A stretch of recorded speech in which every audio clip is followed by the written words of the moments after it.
Welcome back to Breakfast Central. It is time to review the front pages.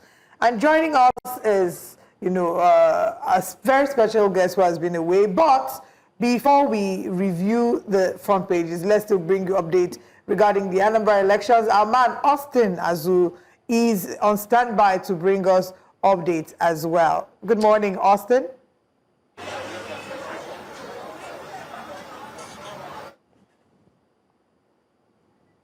Nigerians.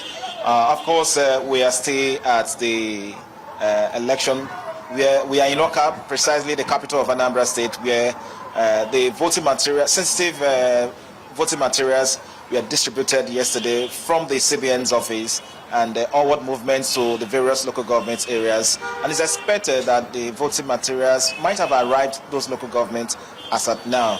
So this morning we went to the INEC office where we saw some ad hoc staff who were trained by the commission, equipped for this election. But obviously some of them have not seen their names and they are still waiting for the batch B list, according to what they said, so that they'll be able to confirm their names before they will move. And this ad hoc staff comprises POs, assistant POs, and other ad hoc staff that will be conducting this election. However, we have some respondents here to talk to us. All right, Austin, if I will interject at this point before we speak to the respondents, I wanted you to give us a sense so we can wrap up the conversation, Mr. Munir Kanwafo. So you've heard the reports from our correspondents about the situation in Anambra in terms of the security, the police and all the security architecture that has been deployed for this. Do you feel very confident about that? Also, what are your concerns regarding the decisions that might, or the parameters that might influence voters' decision tomorrow at the polls? I've heard what the Commissioner of Police said, and I don't think I have any reason to doubt it. He also mentioned the name of the DIG that is in charge of the elections, DIG Okoro, and I know that two of them will be able to handle the security situation of the election. And he has also said that he has been told all the vigilantes, whatever in Anambra, to stay off. Not just staying off from the polling unit, stay off entirely from the election. Not just stay off from the polling unit, stay off. Go back to your office and wait till after the election is finished and the result is announced. Not the election finished. When the result is announced, before you can take over your job as vigilante. Because I believe that once there is security, of the election, of the government, people feel free, and nobody goes to snub results, and nobody goes to attack voters or so and so. I believe that this election will be free and fair. Because security is one issue that can be a problem to any election you conduct. I have no reason to now be cheating it, and I believe that he has studied or he has been briefed very well, and he knows what supposed to do. All right. Thank you so much for talking to us, Dr. Munir Kanwafo. We hope that tomorrow would indeed go smoothly, and hopefully we'll also have you to join the team because, News Central, we are who we are. Of course, the best in ensuring that we give full coverage to every single elections. Thanks for your time, by the way. Thank you. Thank you. Fantastic. We do have joining us in the studio, just as Olive wanted to introduce to him, our international journalist of repute, who's here with us. But before we introduce him, let's quickly also join Austin Azu, who was giving us an update as well. Austin, you talked about the materials arriving early, and you also wanted to ask one or two persons a few questions. Can you tell us how prepared the environment looks in terms of people can have a sense of something brewing? Do you find that atmosphere likely to be so? Or is it quite different where people are just going about their normal businesses, they don't really care?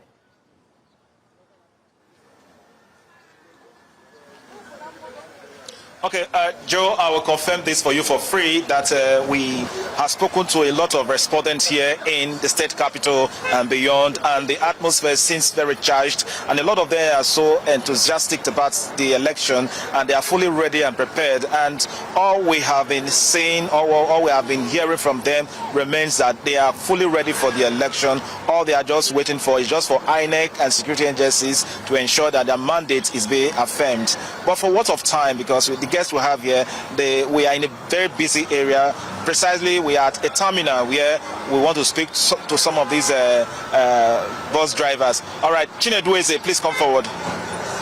All right, Chinedueze, okay, look at the camera. How prepared are you for tomorrow's election? We are going to do the election tomorrow, actually. We are going to do it. Yes, you are not INEC, but as an individual, how prepared are you for the election tomorrow? We are going to vote because we have our voters card. We will vote to the right person we want. We will vote. Okay, now, what are the worries you have as an individual about this election? What have been your fears so far? I don't have much fear in this election because I know that our government Apuga is still there. Sorry. Now, I'm asking you, do you don't have any fear in terms of security, in terms of INEC? Do you have any fear for them? No. I see some securities around yesterday. I believe that everywhere tomorrow will be okay. Okay, thank you very much, Chinedu. All right, thank you very much. Okay, we have, according to INEC, of course, they have trained over 500, they have over 500 journalists who will be deployed for this election. So I have, Ewa, please, wait. Ewa, please come forward.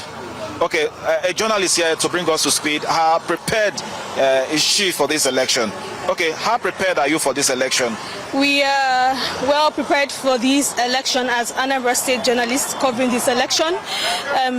Before now, we've done our accreditation with INEC, and the tags have been released since on Monday, all through Thursday, and we've had series of training sessions with international bodies, IPC, Yaga Africa, IPAC. A whole lot of them have been here, engaging stakeholders, letting us know the requirements, the prerequisite for this election.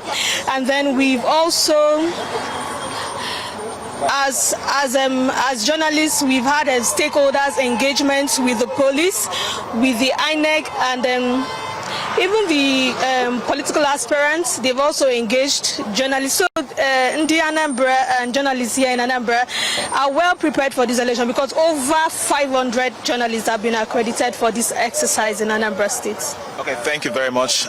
We look forward to see you on the feed, and of course, as my colleague, just be safe wherever you find yourself. All right, Chibo, please come forward. Okay, Chibo is one of those who will be going to the poll tomorrow. Okay, Chibo, how prepared are you for tomorrow's election, and what are your worries about the election so far?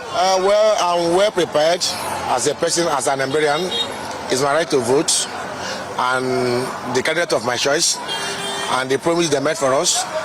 And another thing, my worry is let the vote count and let INEC do the needful. Give people their choice. That's the only thing I can say now. But Anambra is prepared. Okay, looking at the atmosphere now, have you seen the presence of security personnel in terms of them showing forces? What is your engagement with them? Have you encountered them? Have you discussed anything with them? Yeah. Since yesterday, they are patrolling. They are giving people assurance that everything will move smoothly tomorrow. And hopefully, let the hoodlums mind their business and do the needful. And let Anambrians do the needful too. Let's come out, our vote must count. Okay, before I let you go, do you, in your area or people you have discussed with, do you think they are scared of this presence of security personnel in the state here, with their movements and so on and so forth? No. Nobody is scared of any personal security in Anambra. Mostly in Dunukofia, where I come from. Everything is calm. Okay, thank you very much, Chibok. Yeah. God bless you for speaking with us. All right, Olive and Joe, you have heard it from the respondents here. They are quite hopeful and expectant that INEC and security agencies will be able to do the needful to enable their mandate counts. And of course, the journalist who spoke earlier on, that's Ukba Eva, actually affirmed that over 500 journalists has been accredited for this exercise, and it means that you will see a lot of us on the feed to give you accurate reports and very detailed report, and of course you hear it from us on the field. So back to you in the studio. For bringing us updates. It looks like all the T's have been crossed and all the I's have been dotted, and that we're ready from INEC, from journalists, and even the citizens seem very ready. We don't want to hear that what we heard that is different from what we got by tomorrow. Thank you, Austin. Do stay safe. Let's bring the conversation back into the studio with our international analyst. He's here. He's been away for a while, and we know that you've missed him. We are very happy to have Habib Aruna back in the studio. Welcome back. After holiday. International journalist of repute. Back for us, so let's get your thoughts first on the Anambra elections and your expectations for tomorrow. Yes, all eyes on Anambra State. This has been on the past 1 year. This is the big test for the new INEC chairman, and I hope we will get it right. You know, one of my colleagues, my friend, is the chief secretary to the INEC boss, and I am expecting a free and fair, transparent, credible elections. The process has been a bit zigzag, but all in all, it's been transparent. People are hopeful, people are enthusiastic, and they are eager to go and vote. From what you saw, this is your report. These are people on ground.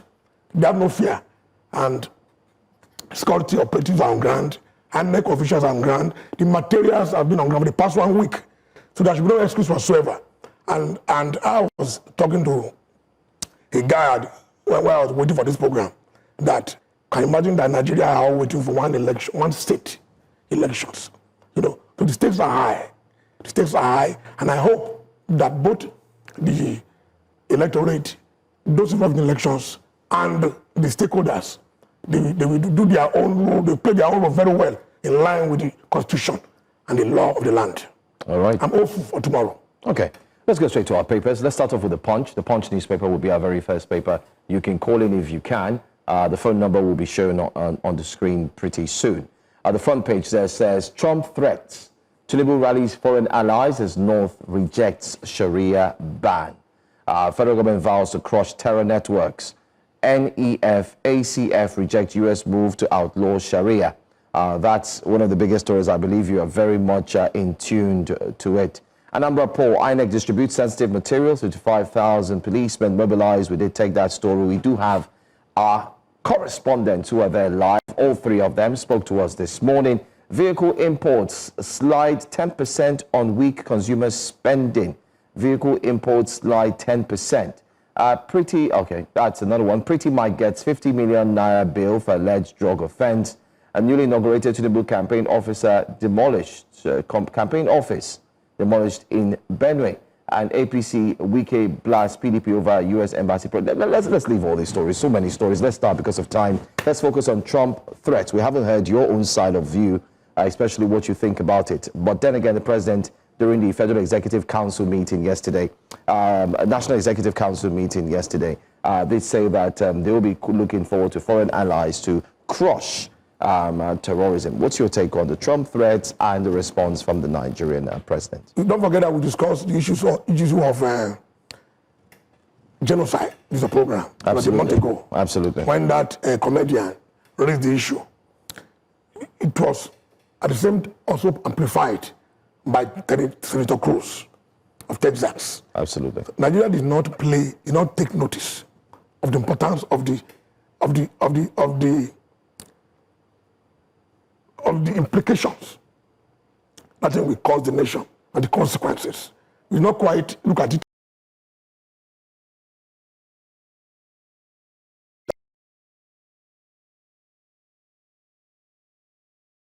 as something that is not a big deal.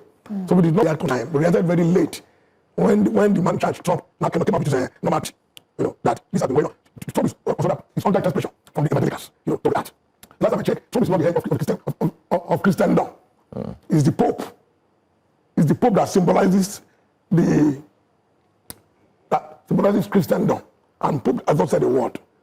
Pope was in Nigeria. Pope was some time in Nigeria. Although the Pope did say something some months back when he talked about the killing. Not this ash, Yes, I don't think Trump is getting the right data, information. The right data and information what is going on in Nigeria is not, But at the same time, we've said it on this program. If you look at the pictures and videos of killings going on in Benue, in part of Southern Kaduna, in Plateau, there's no way we won't raise eyebrow. Now what is going on here? The killings in the north, they are Muslims, they are quickly buried. But in the Christian part of the country, particularly in the Middle Belt, these people, they they mourn their death, and by so doing, raising tension, both internally and externally. And these are what Nigerians overseas and even the country are amplifying for the world to see that these people are killing Christians. And when you see them killing Christians, these are Christian areas in Plateau and Benue. That's what is going on. So when Trump is now saying that Nigeria should put its house in order, Nigeria should stop killing Christians, or they will come and stop them from doing it. To me, it has many dimensions. The first one is that it's a reality check on our leaders. We've heard this so much about people sponsoring terrorism, sponsoring banditry. Who are they? Who are the sponsors? Are they spirit? Who are they not being persecuted? That is one. Two is the fact that the war on terror in Nigeria, if you look at reports, this is now being a racket, becoming a racket, the war on terror. People are saying that this is about using it for business. Then the third part is that, is the government doing enough to really fight this terror? Are we doing enough to fight terror? Are we not just using a small screen? Then the fourth part is the difficulty the federal government will face in addressing these key things because of the next election, to have a prediction on the next election. So the president is handicapped in dealing with the Muslim North who are fighting back. The Muslim North. Do you think so? Yeah, absolutely. The president is handicapped. Can you draw a line? Can you draw a picture of that? The president's power to really prosecute this war against terror is limited because of political expediency.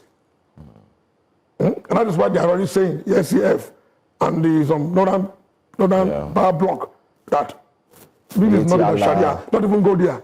But Trump and his government, they have a duty.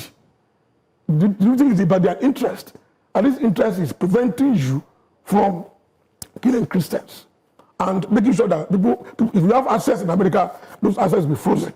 You cannot travel to America. And if Trump takes that step, the other Western nations will always follow suit. So we're in a big problem here.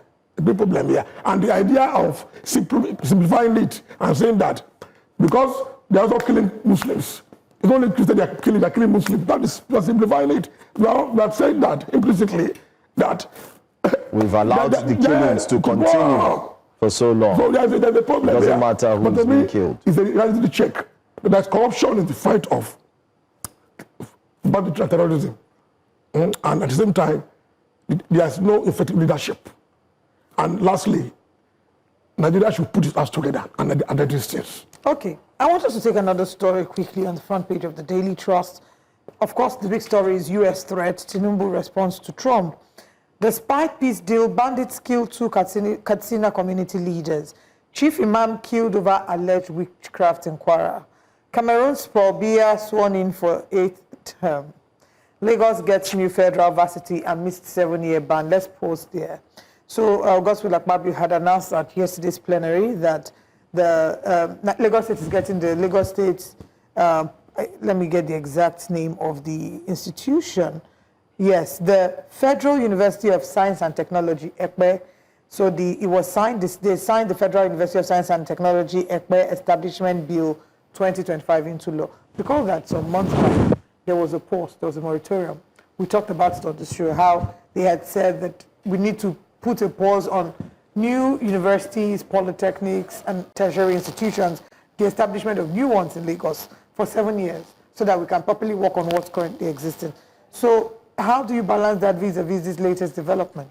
From the look of things and from what I read, from what I got yesterday, it won't be a new university. It's already an established institution.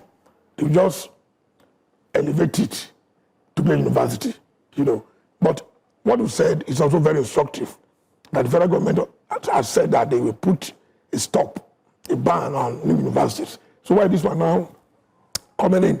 I think they will best explained by the minister, and those involved. But I think when a policy is made, when you make a pronouncement, right, it should be followed. There should be consistency in government policies and programs.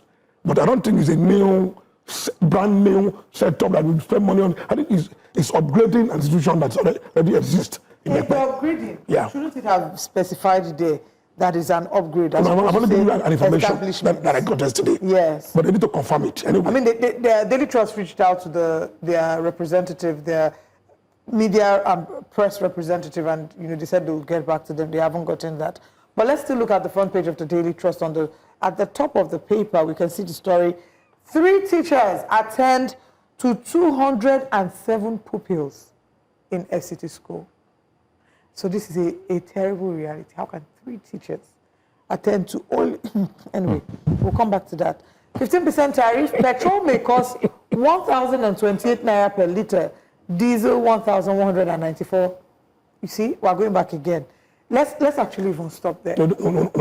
That is the price we pay for regulating the industry. The price will go up and go down. But we should not honestly be raising eyebrow on all these things. Anytime price increases. But even though we are feeling the pain, but thank God we have a refinery here. We have a refinery in Nigeria, in Lagos. We are not importing it. So there's no way the price will go up. It will go up, and at the same time it will go down. That is the price that we pay. Which refinery are you speaking about? Sorry? Which refinery are we speaking about? That's the refinery. Okay. Yes. I just wanted to. The refinery, even though I'm not particularly happy that one man will control all these things. One man's interest. The man is a businessman, but So it's also good for us. You're hanging our fate as a nation Yes. on Dangote refinery. Dangote is a But private. also forget that Dangote can be regulated. He's a private But individual. it can be regulated. So, but it's in the best interest of the government to play safe. This thing here, this 15% is in the interest of Dangote, But at the same time, they also help in making sure that the system is regulated so that Nigeria will benefit. So Nigeria will not lose out. Okay. But it's the regulation. It will fit itself. So this 1,100 and something naira it might climb up to. It's a possibility. But at the same time, there's a possibility that it will also come down. There's no smoke without fire. It's come hard down. in Nigeria for an announcement to be made about something that could happen and it doesn't happen, especially when it comes to increasing prices. So there's the tariff, the $11 tariff added to flights. Our focus should continually be on the fact that subsidies have been removed. The federal government removed subsidies. Is it percolating to people? Are people benefiting? What is the benefit of that subsidy removal on the welfare of the people? That is the focus. Because they have removed these things since. And Nigeria benefits from it. The rich are getting richer. People in Abuja are not feeling it. They are flaunting their riches, where poverty is clearly evident among many Nigerians. So Nigeria should continue to insist that the money that was removed from subsidy should be used to ameliorate the sufferings of Nigerians. That is very, very important. Okay, let's look at the Nigerian Tribune. You've talked about if Nigerians are feeling the impact of this. On the front page of the Nigerian Tribune, the top right corner is a very important story. We're back there again. Wale Adun says, the finance minister says, the economy rebounding, inflation easing, says finance minister. If you look at the rider to that story, the Federal Executive Council on Thursday has approved 2 major external loan facilities totaling $396 million to support critical humanitarian and health projects in Nigeria's northern Nigeria. Well, back there again. Your reactions? I'm not only comfortable when you mention this issue of loan. Because when Obasanjo was there, no matter what you say about Obasanjo, I wouldn't imagine a U.S. president threatening Nigeria if Obasanjo was the president.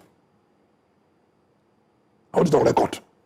I wouldn't imagine a U.S. president threatening Nigeria if Obasanjo was Nigeria's president. It will happen. You have the cloud and everything.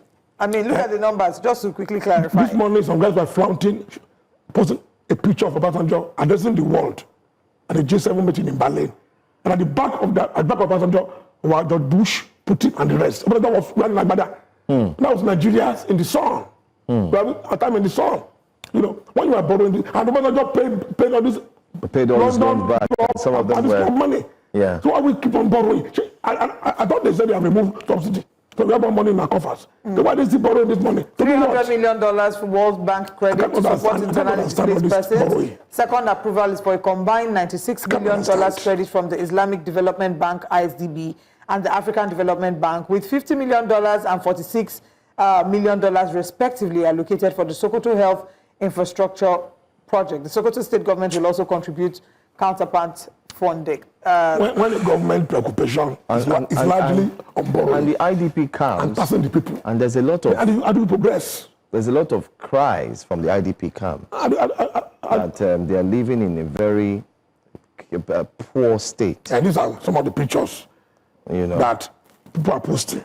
Yeah. That get the Americans infuriated. But we can't not report that because it's a reality. You see, you cannot be hiding under one finger when you are fighting terrorism. That's my brother. That's why I said it's a reality check on our leaders. What Trump is doing. Everyone has his own agenda. Yeah. But it's a reality check that these guys, you put your house together. There's corruption in the fight of terrorism. There is mismanagement in the fight of terrorism. There's lack of leadership in the fight of terrorism. That is what this American listening is saying, which I applaud. But at the same time, when you are pushing people out of their houses to go and stay at IDP camp, I'm taking care of them. The whole world will not be looking at you while you are maltreating them. We are not more Nigerian than the Nigerians living in the IDP camp, and they deserve a decent quality of life like every one of us also deserve that. Thank you so much, Habib, for joining us. Thank you so much. And it's good to have you back. Thank you to our virtual audience. Our YouTube, we can see Mokunye Chukwuemeka says, Tinubu is no Obasanjo, can never be and will never be. Hey. He then says, with the preparations, we will still hear that voting materials did not arrive in certain locations on time. I wish Anambra people well. A test for the new INEC chairman, he says. And Garba Yakubu says, Professor, talking of sovereignty with safety, I don't know if leaders lead dead people or people who are healthy and alive. And speaking in reference to the interview we had with the National Publicity Secretary, former National Publicity Secretary of the Iowa Consultative Forum. Gentlemen, thank you for joining us. Our YouTube audience, thank you. To our guests who've joined us physically and virtually, thank you as well. We'll be back again on Monday. Remember, tomorrow, Breakfast Extra continues with the conversations. We also will be bringing you live updates from Anambra State regarding the gubernatorial elections. I am Olive MOD. And I'm Joe Hansen. Thank you for watching. We'll see you again same time next week, Monday, but join Breakfast Extra, which starts tomorrow. Bye-bye. Bye now.